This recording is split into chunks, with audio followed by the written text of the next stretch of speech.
Saya ke Asvin dulu. Dari sisi data ada penurunan, tapi kan sebenarnya itu bukan sesuatu yang fatal. Jadi kenapa saya harus menanyakan ini pada Anda, kenapa kita harus nyinyir pada satu kondisi yang berdasarkan survei sebenarnya nggak parah-parah banget. Begitu, karena yang kita pertaruhkan adalah nyawa manusia begitu ya. Misalnya tahun 2020 ada 1.260 sekian orang yang dihalang-halangi untuk mendapatkan bantuan hukum oleh kepolisian lagi-lagi. Kemudian ada penangkapan sewenang-wenang di 3.500-an, itu yang kami tangani dan kami cuma ada di 17 provinsi. Jadi di luar 17 provinsi itu kami nggak bisa catat gitu. Nah sebetulnya dua survei tadi itu sebetulnya berkesesuaian dengan dua survei lain ya. Misalnya ada The Economist Intelligence Unit yang mengatakan dalam 14 tahun demokrasi Indonesia paling turun saat ini. Di bawah Timor Leste, Malaysia. Betul, dan sebenarnya juga kita harus merasa terhina sih. Betul. Di bawah Malaysia yang sama sekali tidak menerapkan asas demokrasi. Betul, dan kalau kita zoom in lagi mana yang turun adalah kebebasan sipil. Soal pemilu kita masih agak tinggi tapi 7,92, tapi kebebasan sipilnya 5,59. Belum lagi kita lihat surveinya Freedom House tahun 2020 ya. Kebebasan politik yang rendah itu apa? Persis perlindungan terhadap korupsi pejabat, itu dapat 1, paling tinggi bisa 4. Dan apakah pemerintah itu berjalan dengan keterbukaan dan transparansi, itu 2 dari 4, itu baru soal politik. Kalau kebebasan sipilnya itu lebih tragis-tragis lagi begitu ya. Ada penangkapan dan penahanan sewenang-wenang 1 dari 4, penggunaan kekuatan militer 1 dari 4, diskriminasi 1 dari 4, kemudian ada kebebasan berkumpul 2 dari 4, dan kebebasan akademis. Ini yang membuat Anda adalah indikator aktual tentang pemerintahan Presiden Jokowi yang tidak menerapkan prinsip-prinsip demokrasi, penghormatan pada hak asasi manusia, dan rule of law. Betul. Atau penegakan hukum. Prof. Edi. Ya, begini, kembali lagi ya. Saya kalau melihat hasil survei itu biasa-biasa saja. Karena apa? Yang pertama tadi sudah dikatakan oleh 2 lembaga yang melakukan penelitian.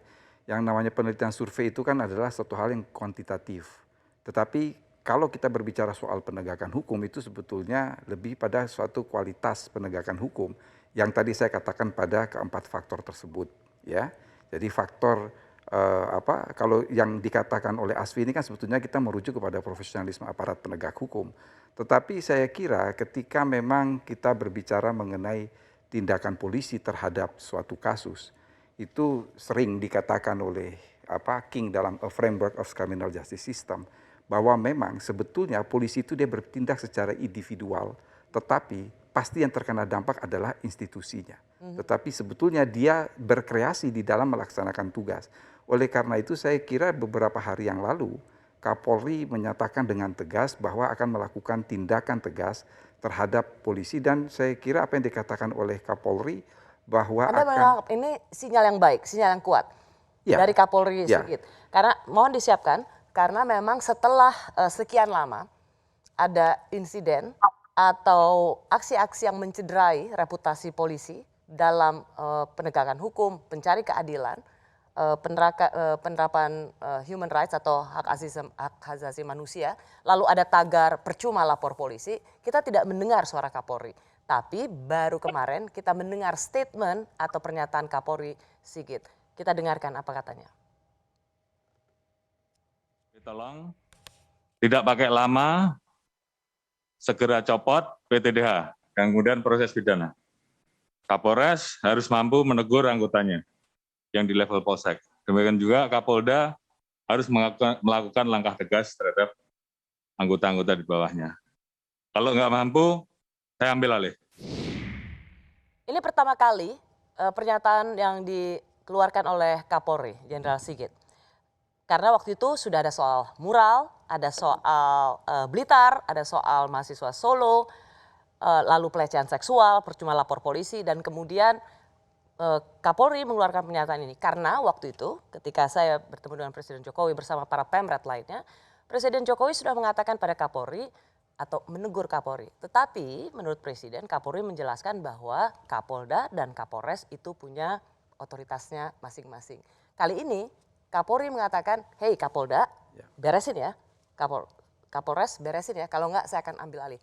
Apakah ini pertanda bahwa Kapolda, Kapolres itu tidak mendengar Kapolri, bertindak sendiri-sendiri, atau tidak ada kewibawaan Kapolri, Prof. Edi? Tidak demikian saya kira, karena apa? Saya kira pada saat di dalam rapat pimpinan TNI Polri pada tanggal 15 Februari 2021, di mana saat itu Presiden menyatakan terkait penggunaan Undang-Undang Informasi dan Transaksi Elektronik. Di situ kan ada dua sebetulnya yang Presiden dengan tegas menyatakan.